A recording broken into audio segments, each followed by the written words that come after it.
Good morning. How you guys doing? It's Mike back with the thought of the day on December 11th, 2024. First, I want to give honor and praise to the Elohim of Israel for giving me the strength and the wisdom to bring you this message. Then I'd like to open with the serenity prayer. God, grant me the serenity to accept the things I cannot change, the courage to change the things I can, and the wisdom to know the difference. May your will, not mine, be done. Today, I want to talk about Dr. Jekyll and Mr. Hyde in addiction. Dr. Jekyll and Mr. Hyde in addiction. The basic text, the NA book, had a paragraph about how it compared addiction to Dr. Jekyll and Mr. Hyde, and I think it hit on point.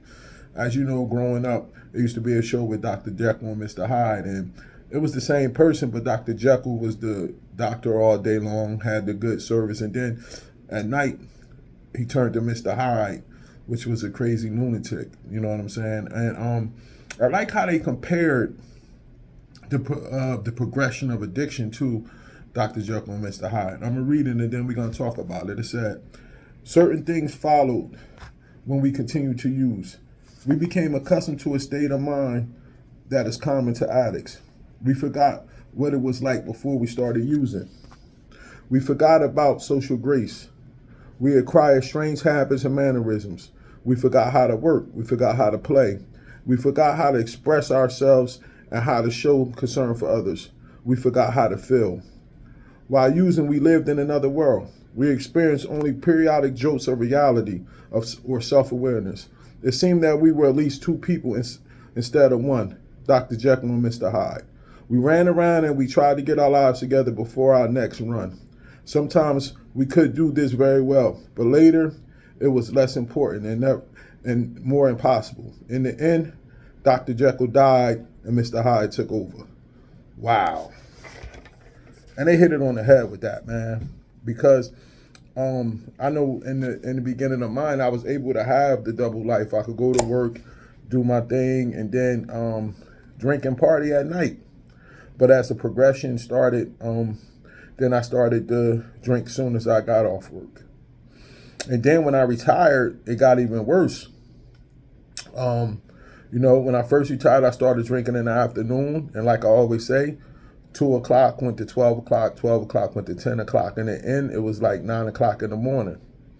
That's when they say Mr. Hyde took over.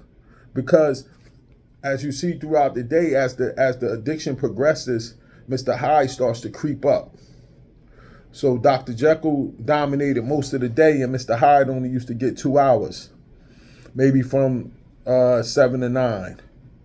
Then Mr. Hyde started to get from 6 to 9. Then Mr. Hyde started to get from 5 to 9.